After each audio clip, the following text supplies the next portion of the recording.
the Dixie button there. I forget what it's called, that song. But yeah, all kinds of stuff.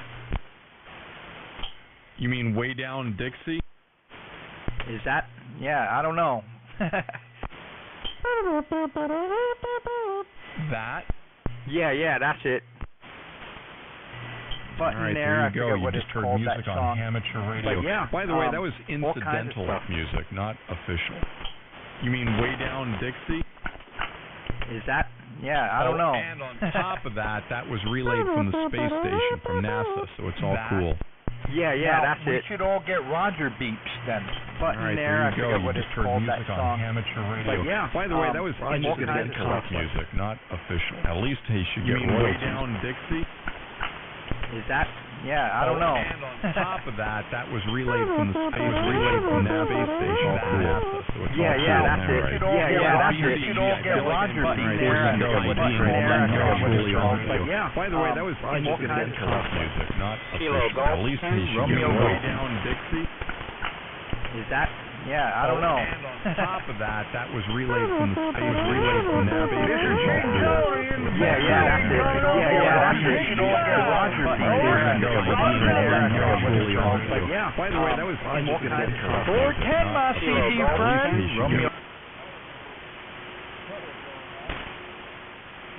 I just want to let you all know I'm a poor truck driver driving a one-stack Mac with a jack on the back. But if I make enough money, I'm going to get me one of them two-stack Macs with the big shack on the back. Come on.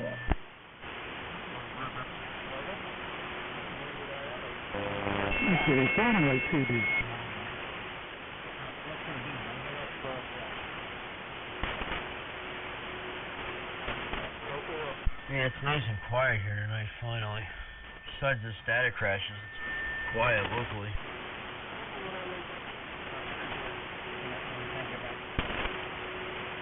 Well, I'm hearing those guys far south on 75.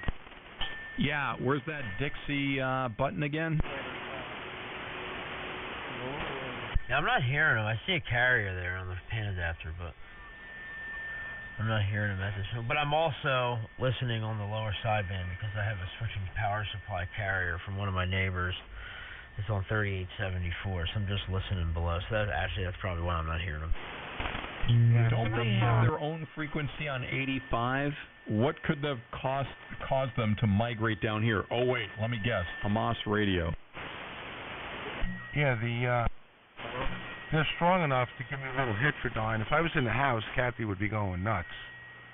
But I've resisted the temptation so far for pulling in the upper sideband. Let me guess. They don't hear us at all. Isn't that amazing? We should all get on upper sideband. I'd do that. As Timmy would say, the frequency needs a douching.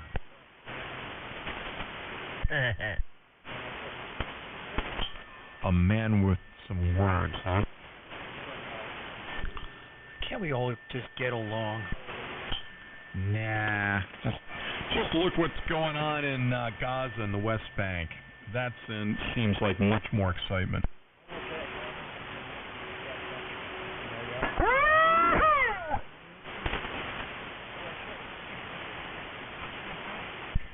Yeah. Great. So, what's this now? The monotooth net is going to be on 3875 every afternoon? Well, what about A sideband net. what about that no traffic Texas no traffic chainsaw net? They should be within range soon. They're once the winter starts showing up, you start hearing those guys.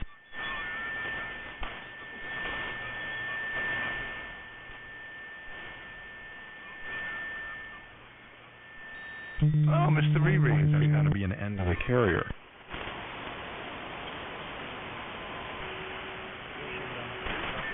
Such a waste of energy.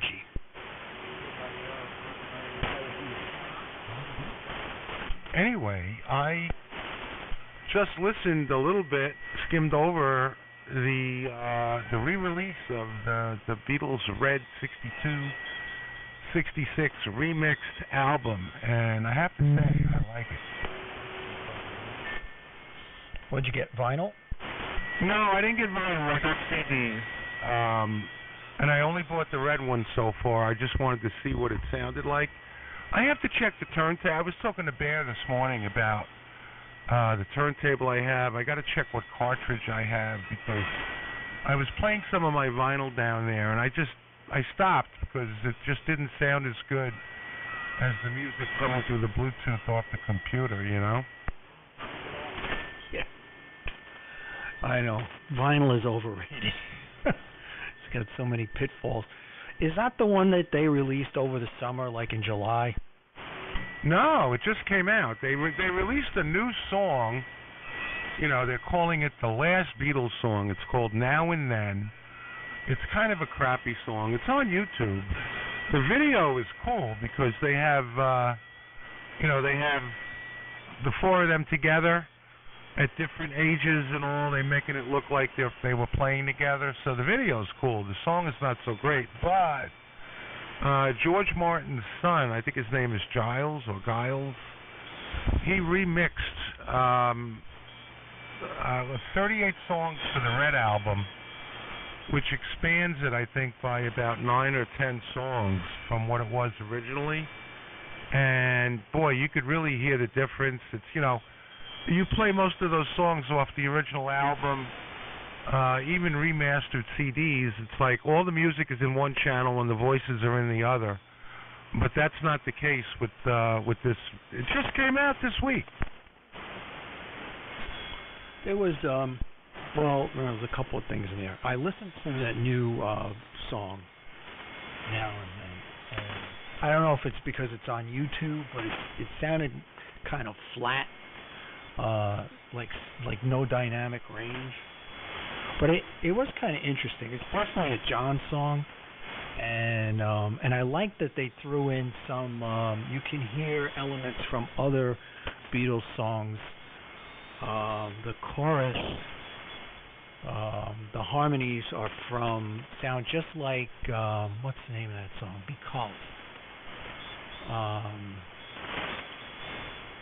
Because the world is blue, that one with the that chorus is in there in the mix. I thought that was really cool that they put that in there. But I don't know, maybe because it was on YouTube, it just didn't pop, kinda. I don't know. Isn't that chorus that you just did from Hooked on a Feeling? Yeah, they use that. It's as long as you pay the royalties, you can use that chorus in any song, and they did. Dan Ingram used to call that "Hooked on the Ceiling." Well, he was just a bitter old man who loved jazz music, and he bragged about that too. Oh, really? He was into jazz, huh? Oh, that whole top 40 thing, he hated the music. He never even listened to the songs. Every time the song would start, he'd say what he had to say, take his headphones off, and smoke cigarettes, basically. And then the engineer would say, Dan, 30 seconds, and then that's when he put his headphones back on. Now, he was interviewed, and he said his whole thing is jazz music. He would go home and listen to his record collection on his very expensive stereo because they paid him well to just talk on WABC, but now he hated the music.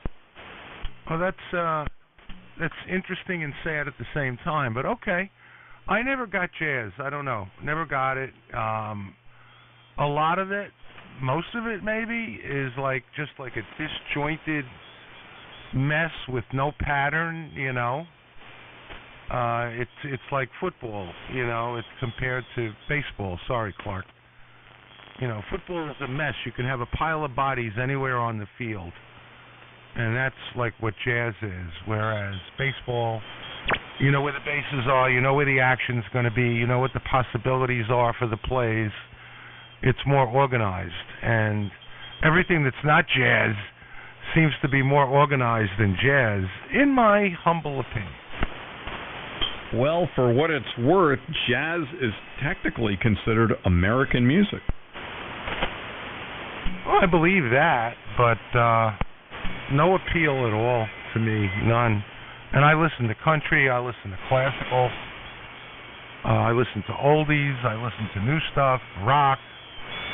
I listen to classics from the 40s and all, the Andrews Sisters, stuff like that, Nat King Cole, Commander Cody, Phil, but never got into the jazz. The Andrews Sisters, yes, rum and Coca-Cola. How about that? Do you know who wrote that song? Yes. Maury Amsterdam. Oh, I thought you were going to ask me. Never mind. No, Maury Amsterdam wrote that song from the Dick Van Dyke Show. Jeez. Wow.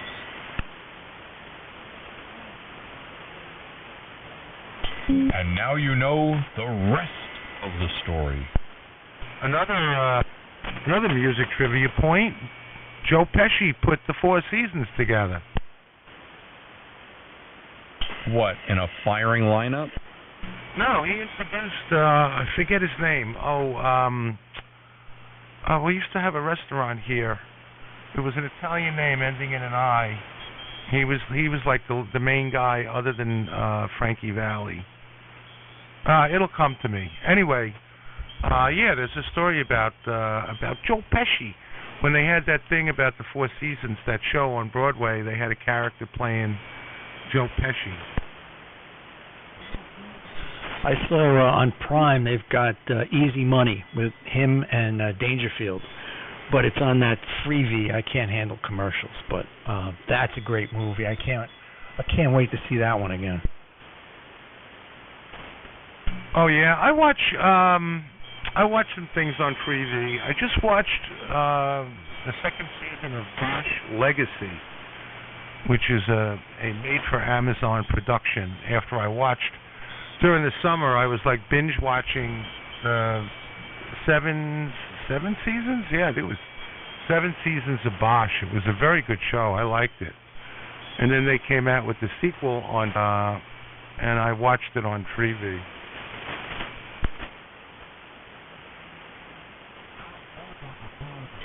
Freebie. I still think $38.73 dollar for dollar is a better value for entertainment. There's a lot of free programming, Clark, if you get the app. Pluto is another one. Pluto has dedicated channels for certain shows, and they have a Baywatch channel, just to let you know. From what I hear, most people watch Uranus, never mind Pluto. Well, I have been working out.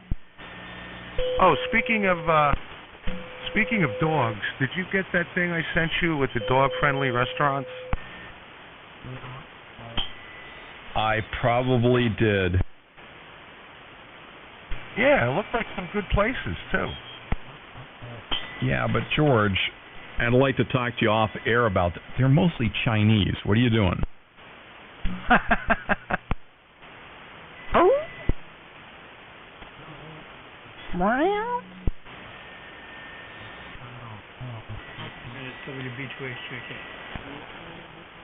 You mean back on the frequency?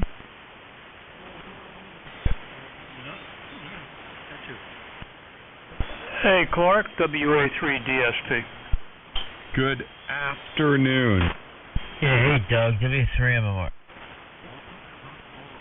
Hey, Perry. Good to hear you. Clark, I had a couple more questions about that Max processor. I was talking to Janice, AB2RA, over on 40 meters a little while ago. She's the one that originally suggested it and speaks highly of it. I guess what I was wondering about is the front panel, the silkscreen front panel, is that available? I mean, you don't have to recreate that yourself, do you? No, I think that's part of it. So, depending on which case you buy, there's a different silkscreen panel, right? Exactly. Well, you can get the Sharpie option. And the other thing was, they talk about the transformer. What does that require? Is that plus minus 12 volts internally? Well, I mean, yeah, if you have one of those, I mean, it'll work off of a 12 volt AC, or not 12 volt, but like, you know, an 18 volt wall wart, or you could, you know, get a actual transformer which has got 12 and that'll work also. Yeah, I guess Janice built her transformer in, and she doesn't have any problems with hum or anything like that. So I guess it's really not an issue, but it may not be a bad idea to keep the power supply outside. Yeah, or you can get a toroidal transformer with no magnetic field. I mean, it's really not that big a deal. It's you could get a regular transformer and it'll work fine. Okay, I guess that answers my question. And I had another question, because you answered my email, and I guess you went and looked at that link. What is considered? Tell me the definition of direct modulation. Is that considered digital? What is direct modulation?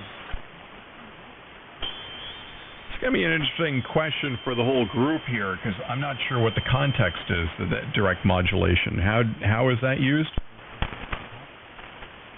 Well, didn't you answer my email?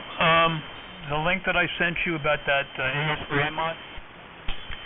Yeah, what that guy was... Okay, so just so people aren't like, what the hell are you talking about? There was a video of this guy who's got a TS890, and he's got a box that he connected to it, and he's getting basically like hi-fi AM audio and, you know, some crazy 200% positive peak modulation, all that stuff. The net on all that is not even the box or anything. He's basically modulating the RF stage of that rig. So he's bypassing all the DSP stuff. But Phil, W2PHL, who happens to be in the QSO here, is also doing that. In fact, Phil, are you doing that now? What rig are you on? I'm doing it. This is the ICOM 7300. And there you go. Okay, yeah, I wasn't clear on the mods that needed to be made to the 890. I don't intend to do it, but it looked like they added an HDMI connector. That doesn't exist currently, so there's definitely some mods to the radio. No, I think that HDMI connector that guy puts on there is to light up the the indicators on his box and to make the controls on it work. But if you get rid of all that stuff and you just modulate, because the thing is all these rigs like the 890 and Phil 7300, blah blah blah, et cetera, they all have linear amplifiers. They're all low-level modulation, whether it's sideband or AM or whatever. And then the amplifier that's built in linearly amplifies it up to, very commonly 100-watt peak. So what he did and what Phil's doing now with the 7300, he's just modulating one of the driver stages, and thus you bypass all the circuitry that limits your bandwidth. Yeah, very good. Understood. I'm running, currently I'm running 10 watts into an SB220, which is giving me about 100 watts of carrier. And it's peaking up pretty high above that on voice peaks. This thing sounds pretty good on AM. I don't think it's necessary for me to go to any great lengths to improve it beyond this. I would like to maybe try that max processor, but other than that, I think probably this is about it for this rig. I mean, I've got an Apache, I've got a Valiant, I've got Collins AM transmitter. I mean, and all those would benefit from that processor. I believe it would. And what BCG? Yeah, it's maybe you could do it to one of your, you could quote unquote hi-fi one of your boat anchor transmitters, Doug. That would be pretty cool. Well, good to hear your good signal over here tonight, and everyone else is just bombing in. I'm gonna take a break for a little bit. I've been on the radio for almost 2 hours now, so I'm gonna take a break, go get something to eat, and I'll chat with you boys later. W3MMR. I'm still trying to hook up with your dad, Perry. Yeah, so am I. I texted him. He hasn't texted me back, so I'll mention something to him again when I talk to him.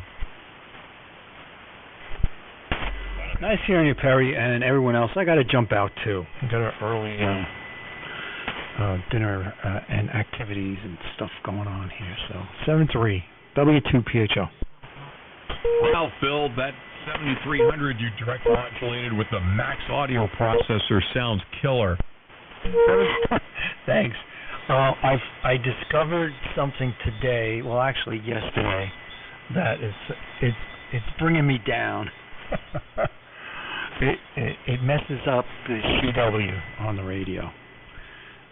But anyway, but I got to run because the pizza is out of the oven, so there's a very short shelf life or plate life on pizza.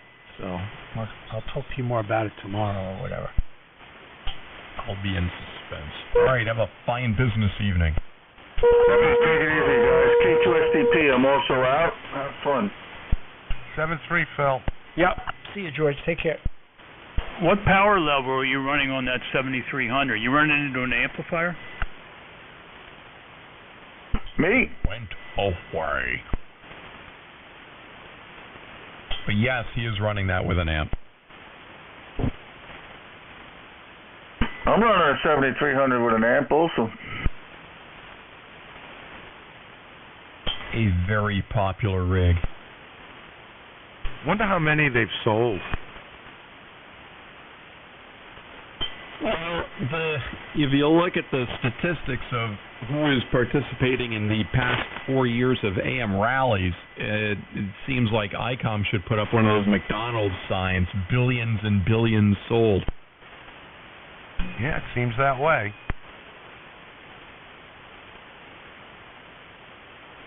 But that's good. That means people are interested in the hobby and they're willing to spend some money on it. You know, I mean, $1,000 is still, for a lot of people, a big chunk of money. Yeah, it is. You know, that's true. Especially someone like me who just got licensed 3 years ago or 4, whatever it is. It's my first radio, but it does everything you need it to do.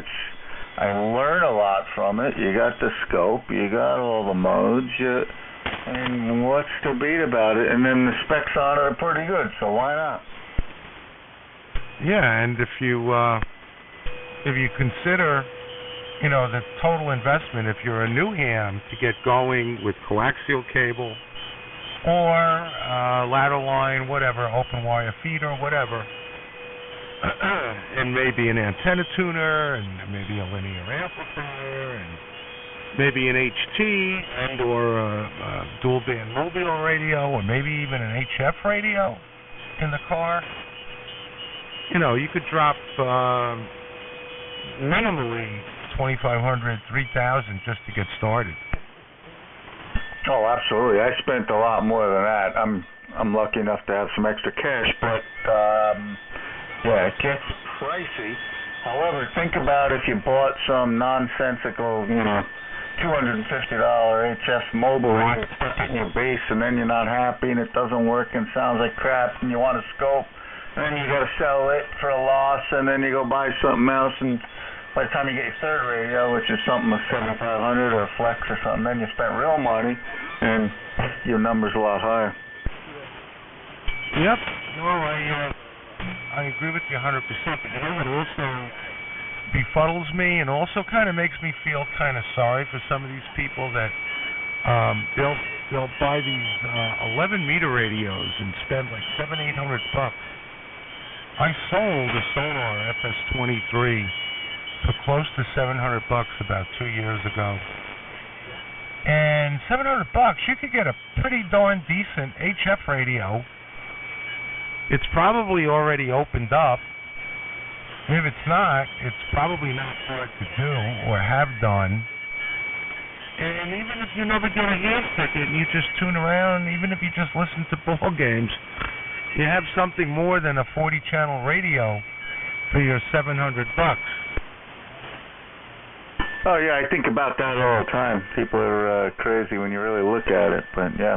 Anyway, I got to run K2SDP. I'll be gone. Nice talking to you guys. Take it easy. 7373 N2LJL. So, George, if a radio is, quote, opened up, is that the same thing as unlocked? So you could choose either, like Verizon or AT&T? Well, sort of. It means it'll transmit out of band. When I got the 7610, I had them do, I didn't want to void the warranty, so I had HRO do the Mars mod. And once they do the Mars mod, it unlocks the transmit. Oh, my goodness. So that means when you adjust the clarifier, your transmit frequency changes also? Huh? What are you talking about? It's got an XIT and an RIT. Doesn't have a clarifier, but I'm not following you. It just transmits where, everywhere. It'll transmit on 11 meters. It'll transmit above and below, R bands. Not that, I'm going to use any of that, but that's what the Mars mod does. I feel like the ARL police are listening. Well, because there are Mars operators out there, I don't know where the frequencies fall. I might have known at one time, above or below, or above and or below. Are bands, I don't know what bands, but they do exist. Yes, we were just talking about the UFO frequencies earlier today.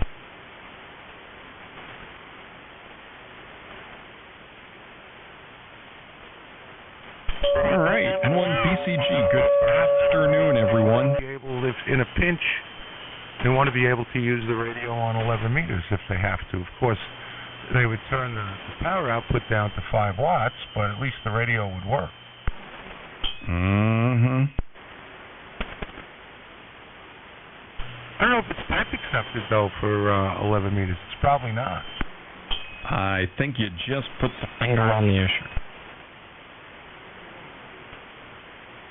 That's why the FCC, or as Timtron would say, the feces, says you can't use ham gear on 11 meters no matter what.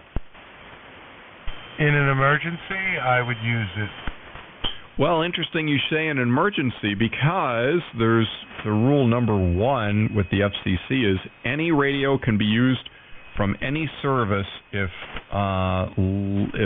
lives are at stake. So, yep, you can use anything that transmits to save someone's life, and it's all good.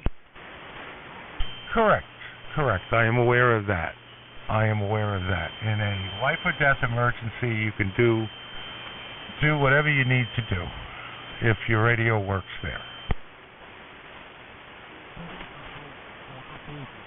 Or even if your radio doesn't work there. Yep. So, when are you going to get on in the morning, Clark? So basically, you can use, if you had to, you could use whatever you needed to if you were trapped on Gilligan's Island. Yeah, in fact, you could even get on that transmitter that the professor made and work parks on the air or islands on the air, and that would be fine. Islands on the air.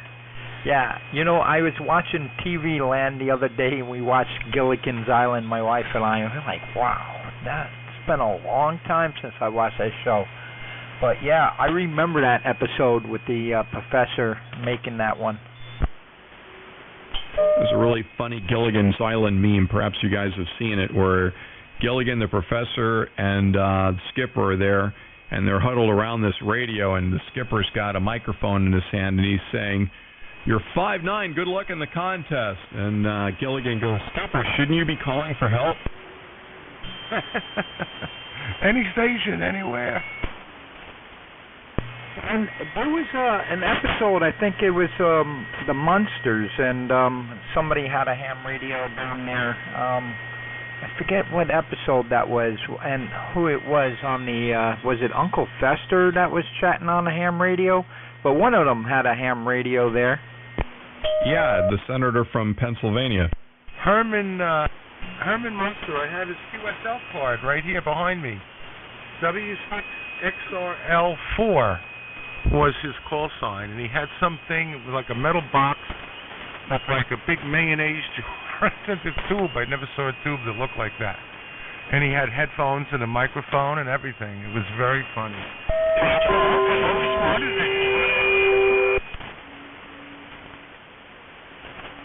He was talking Mars.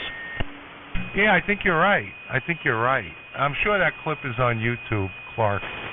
I'm sure if you went to YouTube and you put in right up. Yeah, well, the inside joke between the studios is he was actually talking to Gomez Adams. Why would he be talking on the radio if he had, what was her name, Letitia, to play with?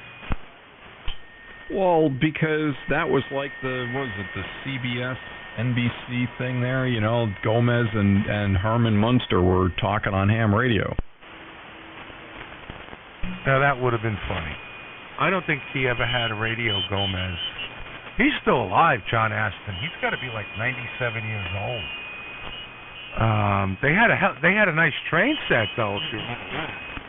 Yeah, they kept blowing it up. It was very upsetting. W2GR.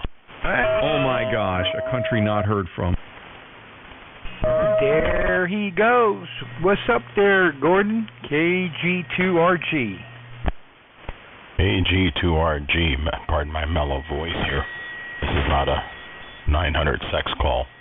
I've been listening for 45 minutes and enjoying the conversation. Then before I go, excuse me. The doctor says, here, cough into this microphone. JDR?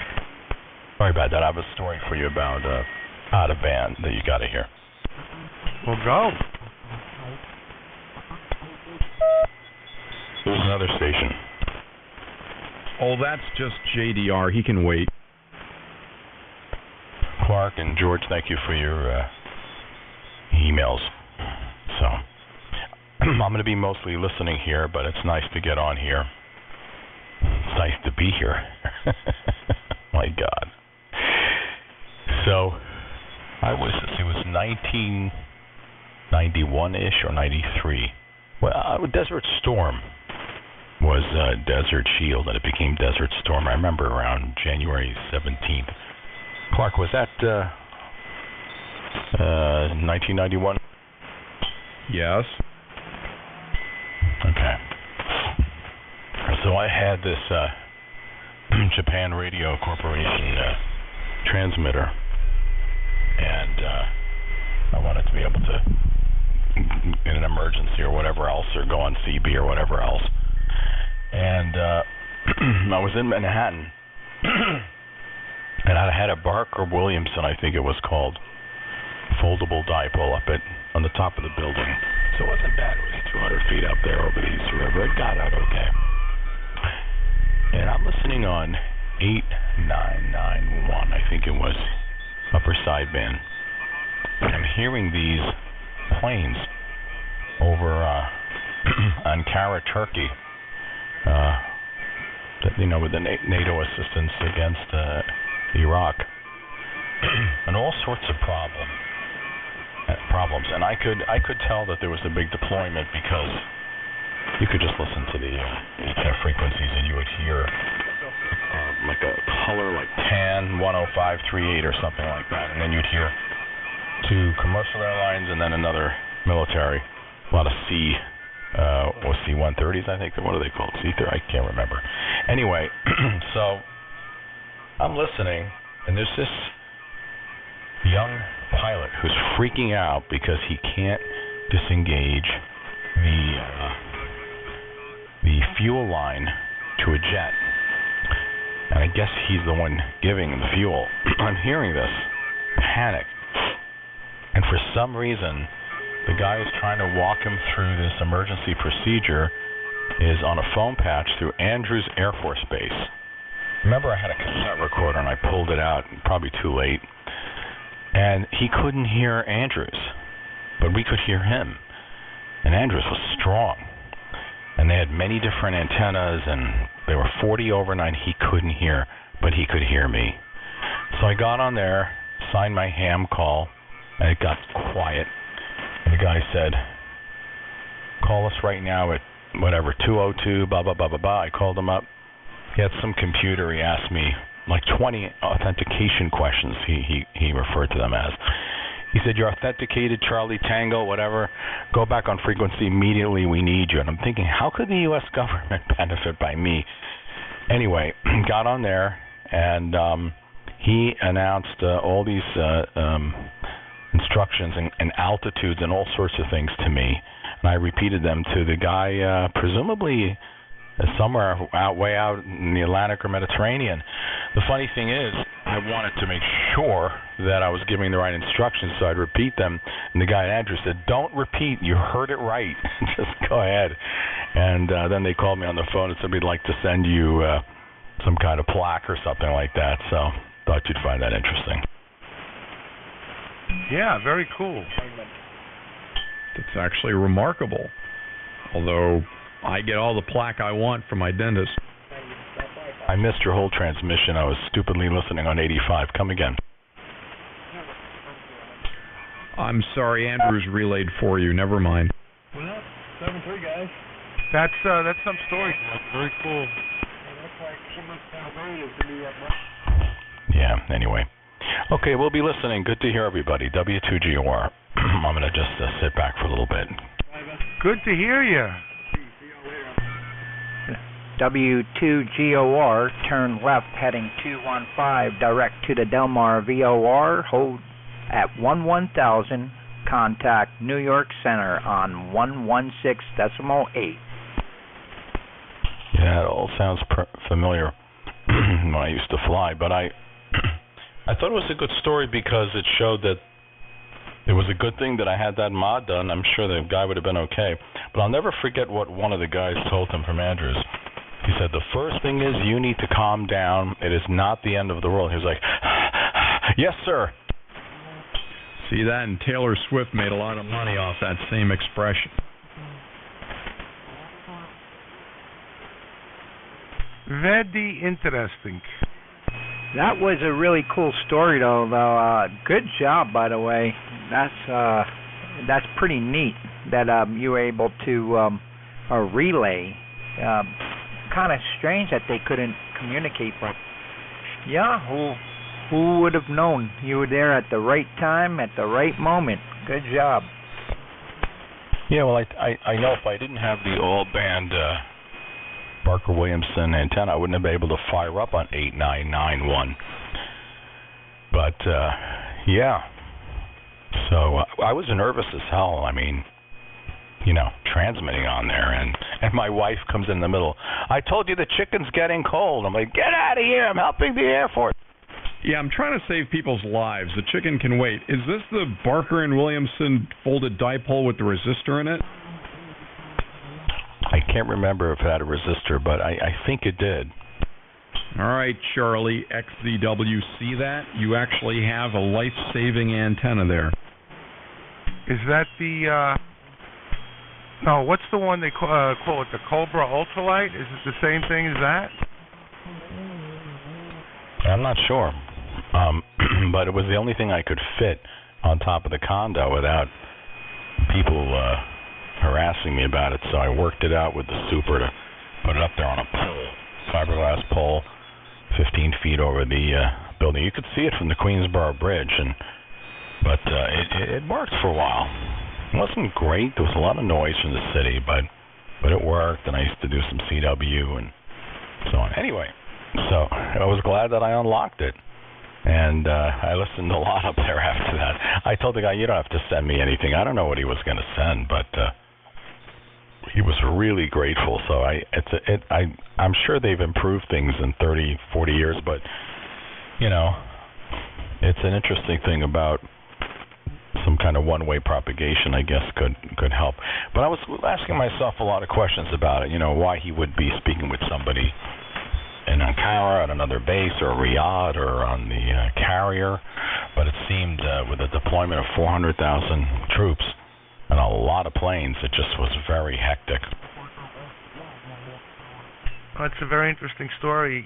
What would we say in Brooklyn? You made a mitzvah. That's right. And I'm going to check the spelling of your name. I think it's Kampolowitz. That's what I call my wife when she goes after these companies, the oil company or Sirius XM once a year. She beats them up when we have to renew because we both have it in our cars. And if something like that comes up, I'll tell her, hey, I need Kampolowitz on the case. Okay, there you go.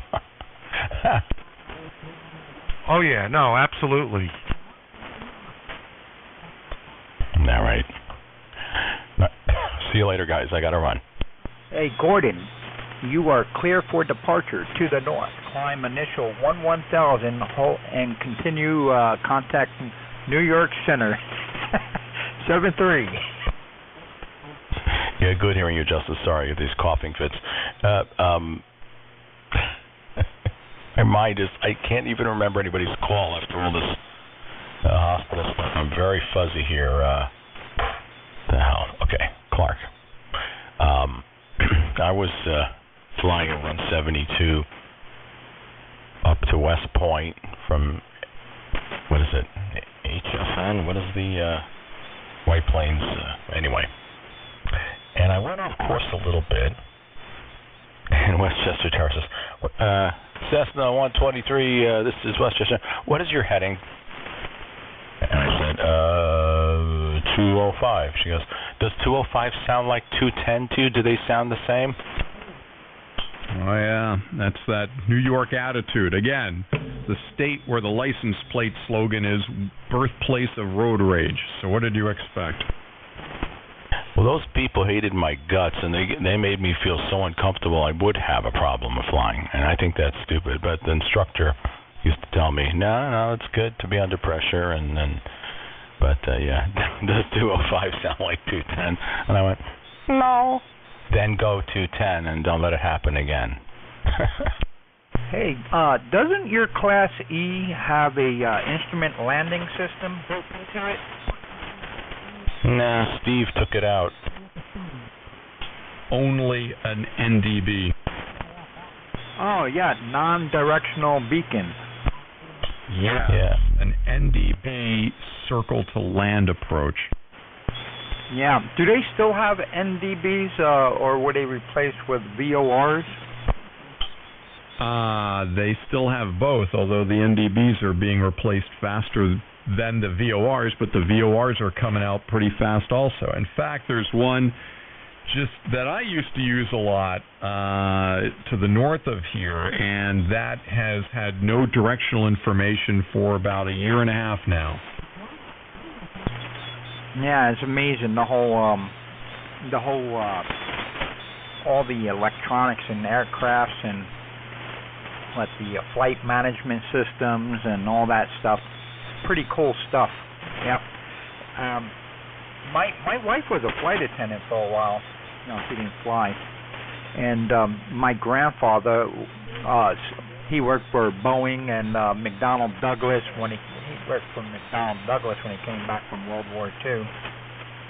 But and then when he retired, he and my grandmother had a little business where they were flying banners on a small plane. Yep, the air tow business. It's good, but it can also be seasonal. So what they do, they flew back and forth over beaches and stuff like that with the banners. Yeah. There was a situation one time where a guy was on the beach and I guess he broke up with his girlfriend, and his girlfriend knew that he would be on the beach with all his friends and family or whatever, and she hired one of those banner companies, something like had a banner like Mike has a little penis or something like that.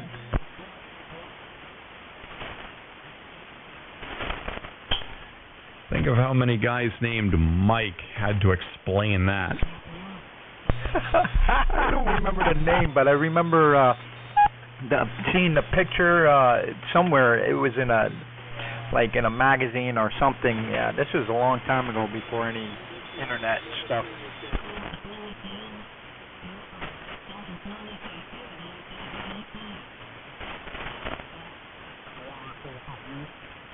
I mean, it's not like Bartholomew, Mike, or what the hell, you know, or like Gordon, you know. Hey, you got a problem? Listen to me. Things are going to be different between us. I'm using your name as an example, capiche? Let me tell you something. You see those two footprints What did you call Tim first? sand dragging on the beach? What was dragging on the beach? I don't know. They're trying to track down somebody who was walking on the beach. You see the two footprints, and then there's something in the middle that looked like it was dragging. You sure it wasn't two footprints and then 4 knuckle marks on either side? A knuckle dragging. Yep.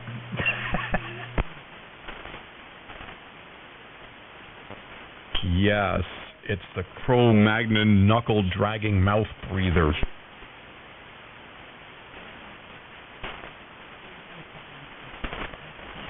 Which reminds me, I have to go put the on, so I'll be back in just a couple of minutes. Edward, what's this cue card here? Edward BCG. Anyway, before you go, I'll say 7-3, Justin. I don't know if Charlie's still in there. I know Phil is gone, Terry's gone. I'm not sure if there's anyone else. I don't know. Did we ever pick Ted up? Nobody did. Excuse me. I'm going to go inside and have dinner. Maybe we'll catch you from in the house after dinner. 7-3 for now, and 2LJO. Yep, George, take care. Have a nice evening, George. Thanks, Gordon. You too.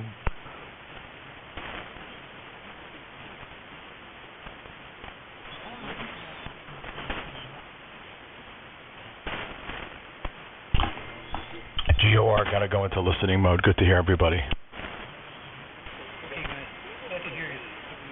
Man, everybody's vertical flight indicators going down fast.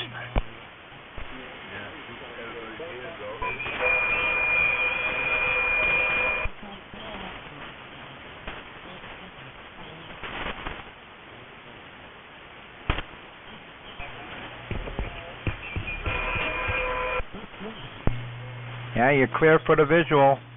Runway 36 center.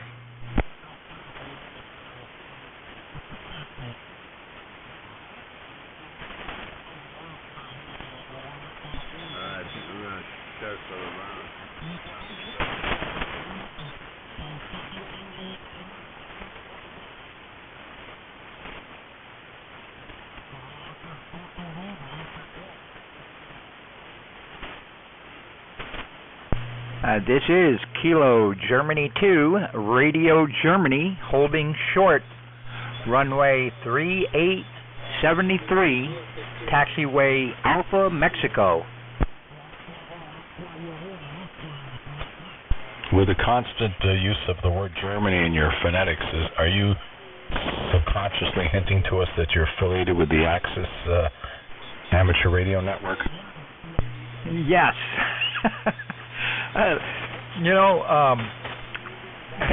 Once in a while, if somebody's like, wait, what is the call?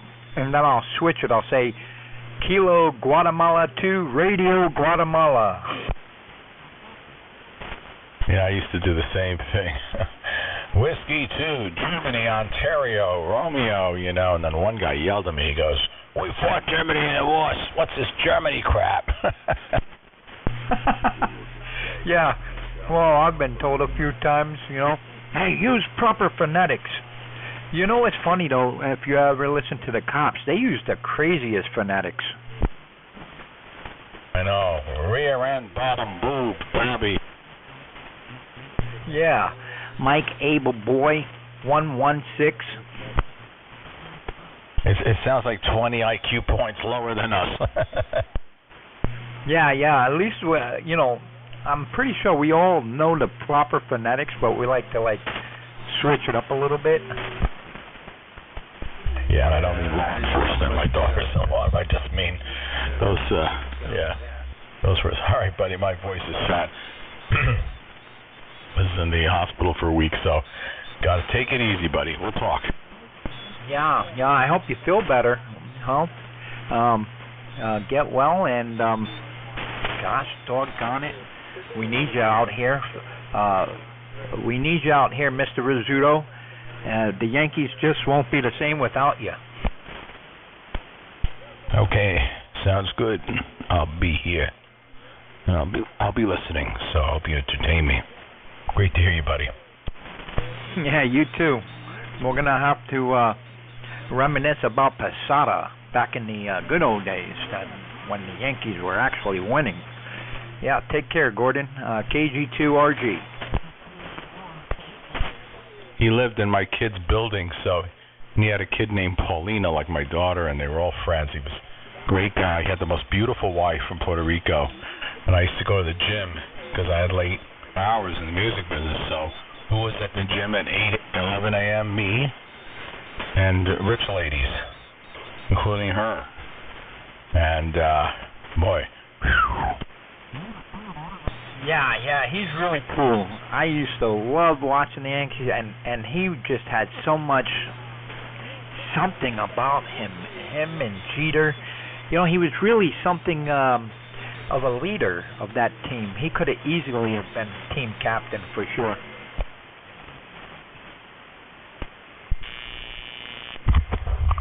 Switching mics here. Holding an RE20 right now is like holding 50 pounds. It's crazy. My body was paralyzed with all this hours of surgery and narcotics, and so yeah, I'm like, where do I live? What? Did I pay my mortgage? Where was I? Yeah, she was beautiful and really sweet, and she used to tell me, I have to go to another Yankee game. I mean, I love my husband, but I'm like, your husband's Jorge Posada. What are you talking about? She goes, I know, but I don't like it. I don't understand it. So I went to the game, and she was there by coincidence on the weekend years ago. I guess 2000 or 1998. I don't know when it was. And she, no. What am I saying? This was 2004, 2005. Anyway. So I saw her not too far from the dugout having popcorn and just smiling, looking bored, talking to her mother in Puerto Rico for the whole game. It was so funny. I don't think she really got what he did. He was great with my kids and his kid, and he started a foundation for his daughter, and my daughter helped out his daughter. But that's a very sweet family. And boy, he knocked out 3 apartments in the building, bought them all and knocked them all the walls out, and built her a private gym above our apartment. And so I guess, so when I went down to the gym, I went, where is she? Where's my visual aid? Man, that's pretty cool. I remember when the Yankees was winning all that stuff, you would see him on the interviews. You'd see, whoever was pitching with their arm in ice, and he's there. And anytime things got crazy and the bases were loaded, and he'd stop and run up there, and post game interviews and all that. Yeah, he was great. And of course, Derek Jeeter. I met Derek Jeeter when I was working, and I was delivering oil, just in cases, a few cases of oil, to the down in Rockland. There was the what was it? I have the exact name of it. I have the bill of lading, and I got Derek Jeter to sign that. He signed the back, unfortunately. I wish he would have signed the right where they're supposed to sign. But I delivered the thing there. It's the Rockland County BMW and Ferrari dealer. They sell both. It's the same place Mike Tyson bought his Ferrari. And Derek Jeeter was in there, and they had that part closed off. And the guy who I just gave the oil to, he was talking to this girl, and he was saying, "Yo, boyfriend Derek Jeter's in there." And she was like, "Stop playing with me," you know. And he's like, "All right, whatever." And he walked away with me. And I said, "Is he really here?" And he's like, "Yeah, why? You wanna meet him?" I go, "Hell yeah, man, hell yeah." And he's like, "All right, come on." And he took me through some back way, and there was a big showroom with nobody in it, just like 3 people. Derek Jeeter, I'm thinking a bodyguard, and maybe some big salesperson or the owner. I don't know who he was, but the guy making the deal with him. And he opens up the door, and they looked, all 3 of them looked at me, and he just said, "Go ahead."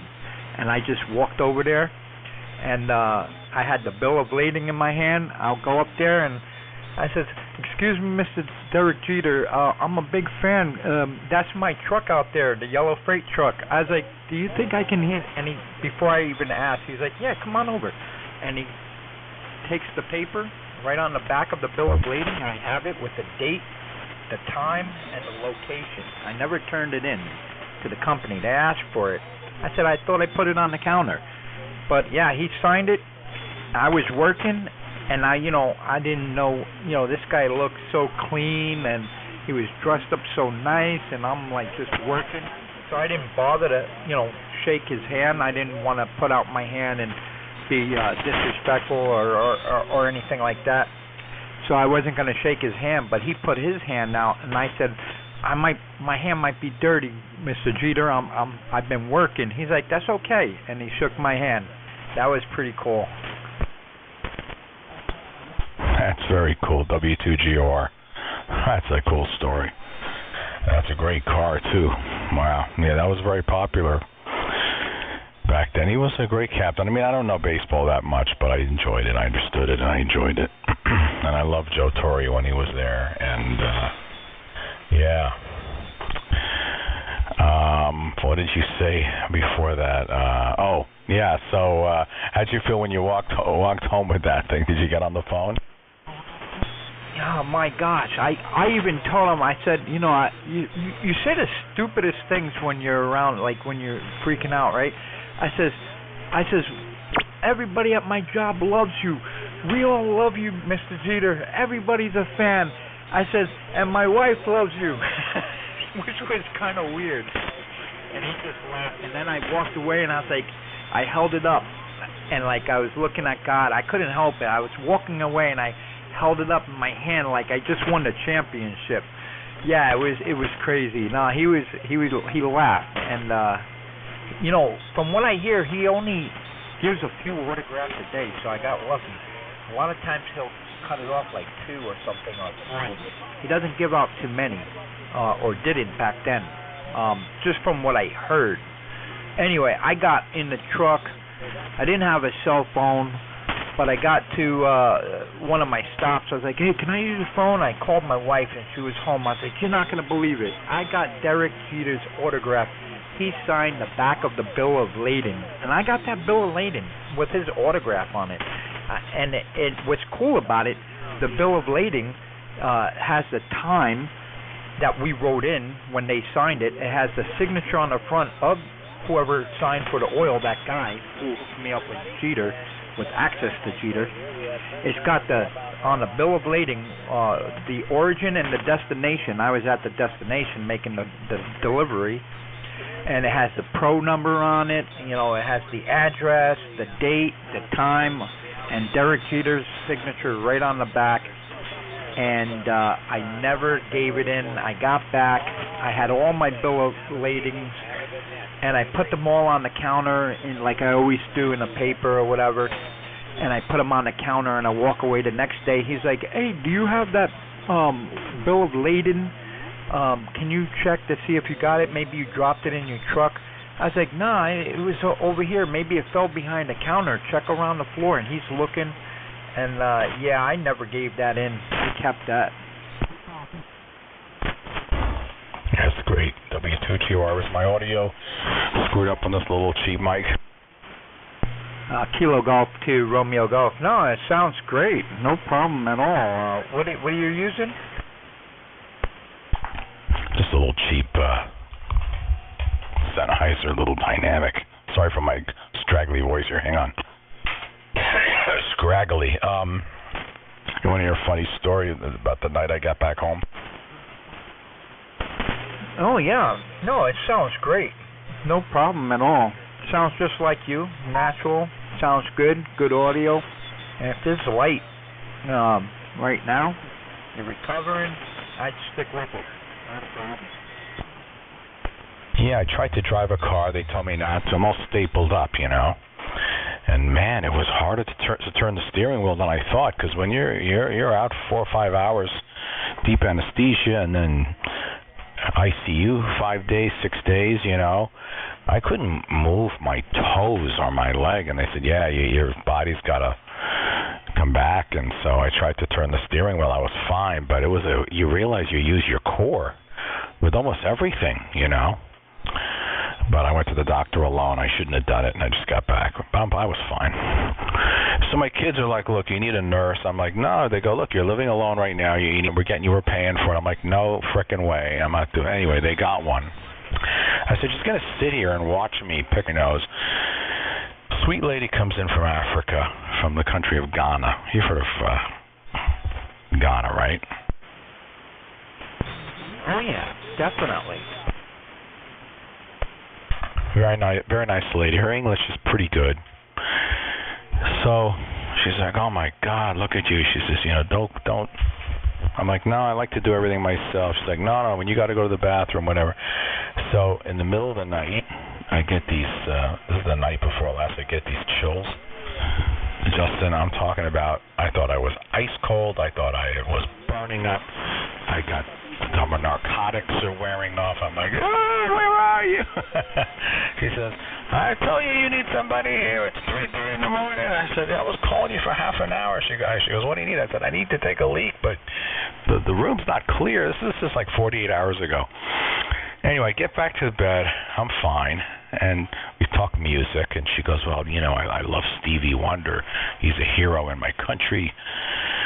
The president of Ghana since passed away, gave him a free house on the water, along with Isaac Hayes and then Bob Marley. I said, yeah, I know about that. His name was John Rollins, the president at the time. So I said, well, you know, I work with him very closely now for 45 years, and we talk every day, and, you know, and she says, you're kidding me. I said, no, if I call him, you want to talk to him? She goes, oh, my God, I don't know. I'm like, no big deal. He's a great guy. So I'm feeling a little worse, and he's checking in on me, and I'm like, look, I'm okay. And he's at some party. It's very hard to hear what he's saying. He's like, I love you, brother. You know, are you alone? I said, yeah, are you in L.A.? I'll come help you. I said, no, I'm in New York. He goes, why the hell didn't you move to L.A.? I said, that's a long story. He goes, New York? Oh, man. I said, yeah, I'm still here. I said, I gotta go, Steve. I don't really feel good, but thank you. I'm okay. And he goes, put her on, the woman from Ghana, because he wants to live the rest of his years in Ghana. So I hand her the phone, thinking she knows who I'm talking to. I go, well, here it is. This is Stevie. She goes, okay. So I hear him on the speaker. I say, hey, how are you? And she goes, okay. He goes, okay, what's your name? She said, one more. He goes, hey, one more. And they start speaking a Ghanaian dialect called Tree or something. Whatever, right? I'm like, listen to this. But she's very smug and very unfriendly. He goes, well, look, I won't keep you. And she goes, you know, just take care of my buddy. You know, we go back. I knew him when he was a little kid. He's like a son to me.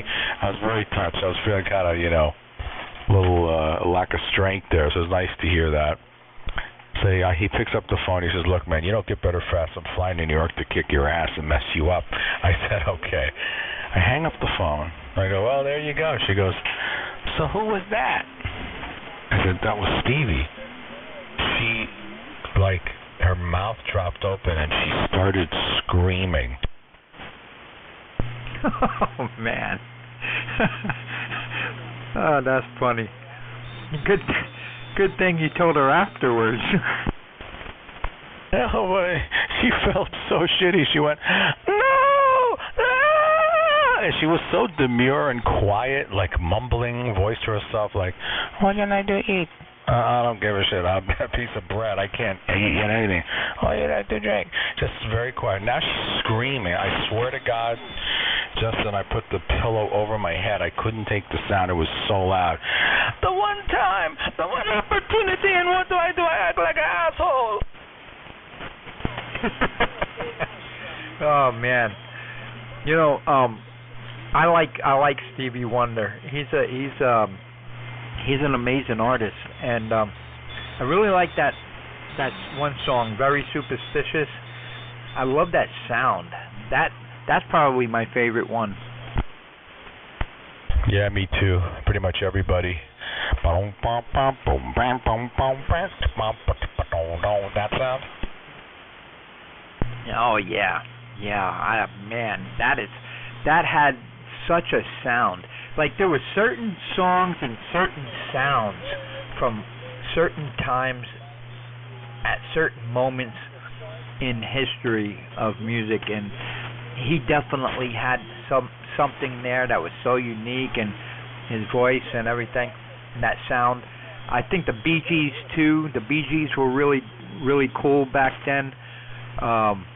Yeah, those were some good sounds back then. I'm trying to think who else. Yeah, you could just go on and on. Music's great. Yeah, I talk with Bear once in a while with music, and I've been to Bear's house a number of times.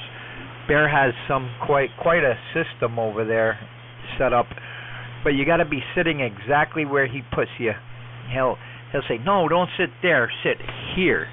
And it's like, but this chair is only 2 feet away.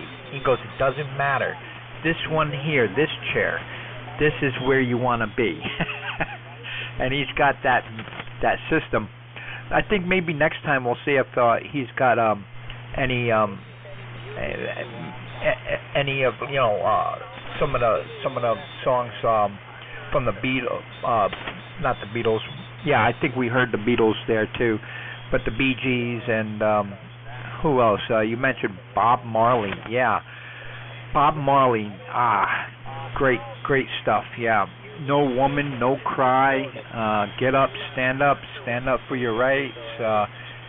What else is there? Buffalo Soldier. That's probably my favorite. Buffalo Soldier. Yeah, W2GR for sure. Yeah, great stuff. Yeah, it was so funny because, you know, the last thing this woman wanted to do in her life was to be smug like that, you know, and that's what was so funny. And it was good because it humbled him, you know. He was like, okay, well. So I sent him a text and said, I'm sorry about the lack of reception. He didn't care, but it was just so funny. Then I heard her. She left me without, like, are you okay? Do you need anything? She ran downstairs calling her whole family, posting it on Facebook. I said, if you want another shot, I'll call him up. She's like, no, don't bother him. But so she's a combination of excited and disgusted with herself. Oh, just one of those things you can't make up. Anyway, W2GR. Yeah, Bear's a music lover and audio guy, and heard he's built some nice things. I'm the same way all my life. Oh my God. No, Dad, over here. No, 2 inches to the left. He's like, what the hell difference does it make? Are you going to put instructions with every record you sell to tell people where to sit? Just let me hear the goddamn song. Yeah, man. Jeez. You know, I went to a few concerts this year. Unfortunately, one of them had a bomb threat or something, and so they had an evacuation. I knew something was strange when you know what was strange about it? That when they had the evacuation after the bomb threat, at the time nobody knew, but we were wondering what the hell's going on. The next band is supposed to come up, and we're just all there up here in Saratoga at SPAC. And the next thing you know, you could see all the buses, the tour buses, leaving with the bands on them. And they left, and then like 15 minutes later, after they were clear and gone, then they said they came out and they made an announcement on stage, and they said we'd all have to leave. We were being evacuated, and that they couldn't really give us much information right now, but that we all needed to be calm and just leave immediately right now. Like don't wait, like start moving, but move orderly. And we're like, what the hell? And people were like, man, what's going on? What the hell is going on? Nobody knew. And then as we were all leaving, you see all these police with like I don't know, M16s and AR-15s or whatever the hell they had. You know, it's dark and you're walking and you just see lots of cops with long guns, rifles, you know.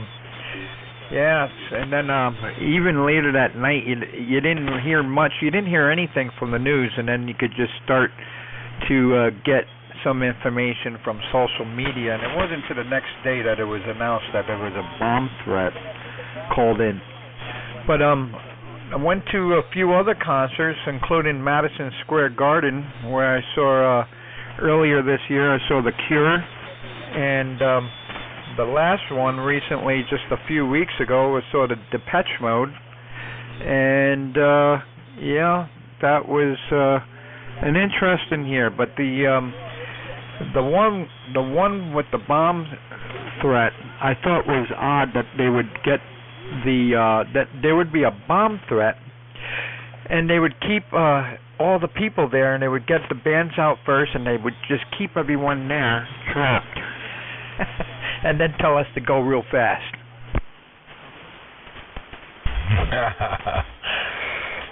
Very good, W2GOR. And what you said was very intelligent about the sounds, you know, and that was his whole thing, was Stevie's thing was the sound. That's a clavinet, and it's not a very well-known instrument, but it's sort of like a portable little harpsichord of sorts. It's really meant to play up high with chords, and it sounds like a guitar. But when you play the really low notes, it has that kind of sinister, you know, like a guitar sound. And he really knew how to slap it hard in the key of E flat, because the key of E flat, you can play any black keys and it works. It hits all in the right, you know, the right notes. So he would slap it and get that, you know, that funky slap kind of thing. So those are three of those superimposed on each other. That's what he did. So he was crazy over that sound for at least 3 albums. He really overdid it, beat the hell out of that sound. Clavinet, yeah. And he wrote that song for Jeff Beck, and he wasn't supposed to put it out himself. And had anybody else done that to Jeff, Jeff would have probably sued him, but he loved Stevie, so Stevie put it out before Jeff could, and Jeff said, forget it. Oh, man, I didn't know that. Yeah, and what are you going to do, sing that after him? Those are big shoes to fill. Oh, yeah, those vocals, yeah. He has incredible ears. I mean, one time he, I think I was about 16 or 15 years old. He said, listen, okay, you're going to be my guy. The doctor's coming in from Cedars-Sinai Hospital, and he has a recording we did on a Nagra of 20 different kids being born that we're going to use on this song, Isn't She Lovely? And we have to find one that fits the beginning of the song. So the doctor comes in, very distinguished guy, very polite, and we sit together, and he has a chart, and he'll pay whoever we end up using. So he starts running them down, and I heard one that was perfect. I said, Stevie, that's the one. He goes, no, it has to be a girl, like my daughter Aisha. That's a boy. The doctor said, whoa. Stevie, excuse me for jumping in here, but I'm a researcher, a medical doctor, OBGYN. There's no difference between the cry of a boy or a girl. It's impossible. They haven't developed in that way. And he said, well, try me. So he said, okay, what's this? He played it. Stevie said, that's a boy. What about this? That's a girl. We went down all 19, and he told him, because of his sensitivity, which one was a boy or a girl, and we found the one that he loved, and went, that's it! And then he said, hold on, let me turn the page. That's a girl, okay. Oh, man, that's pretty cool. Yeah, I was just thinking, at these concerts, like right in the middle of, on the bottom floor, there's like that area that's like, the crowd is all around, but there's that one area, I guess it's like sound engineers are in there. I don't know if the light guys are in there also, but you got the sound engineers or whatever, and they're like controlling a lot of this stuff. You see all the whatever you call those big equalizing boards with like, thousands of controls and tracks and sliding things on there, the mixers and all that stuff. And you see, and so you see that happening, and the band's playing. But I always wondered, now when they change bands, is it the same people controlling the same sounds? No matter how many bands go up on stage, I wonder, or are they working for the band themselves? I wonder, do they switch out? Yeah, I never been that close to see it, if they switch out or not, or maybe some bands it just depends. Maybe for the smaller bands they just got one setup there where they work for the venue.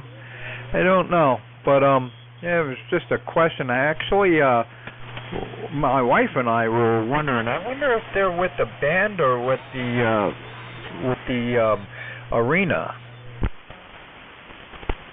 I know nothing about live performances, my God. I could probably do the sound after the fact. I've done some mixes, but I have no idea. I mean, there's no way a major artist is going to let the house collaborate, assist. Right, like you're the big show, and you're going to let. We don't even know. That's like giving up a lot of control over a situation.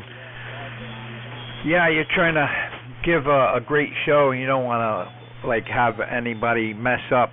Especially if some kid just came out of high school and he's like, "Yeah, man, I'm like the sound engineer, dude." Yeah. Well, great talking with you. I'm wiped. I'm going to be listening now. I hope you guys will be in there. I'll leave it on while I snooze. Always good to talk to you, Justin. Yeah, okay, Gordon. Yep, good to hear you.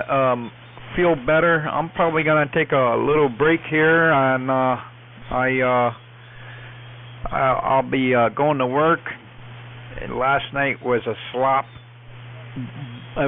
sloppy road last night, just going out west there from Albany out to Syracuse and back, and then did some other little runs locally. But last night, just the extreme change of that big hill into Utica, and you go over Utica, and it's it's starting out at 40 degrees, and then it was down to 31 degrees, and I saw on the we were heading east, me and a friend of mine, and on the westbound side, I saw one of them state sand trucks, salt trucks, whatever. I'm like, whoa! And then next thing you know, you can hear the rain and see it bouncing off the hood, and we're like, wait a second, that's not rain, that's ice. What the heck? And then you get to another part, you just keep traveling, then it's 47 degrees. You're like, man, going from 47 down to 31, and yep, just a crazy night, and pouring at one point, pouring like buckets. And then we got out to Syracuse, and we have to get out of the truck to drop our trailers into a door and hook up to another set or whatever, and it stopped raining. We got really lucky on that. I'll see what happens tonight. Don't know where I'm going or what, but it's always an adventure. Anyway, 7-3, Gordon, from the New York State Capitol here in Albany, New York. This is Kilo Golf 2, Romeo Golf, Kilo Germany 2, Radio Germany, Kilo Guatemala 2, Radio Guatemala. All right. Kangaroo, Gangrene 2, Rapunzel, Gargantuan. This is W2GR. I don't think I'll ever remember that, but very unique. All right, 7-3, KG2RG out. Okay, always good to hear from you. See you later. K2GFI on 3873 here in Porter Corners. Are you still out there, Mr. Justin?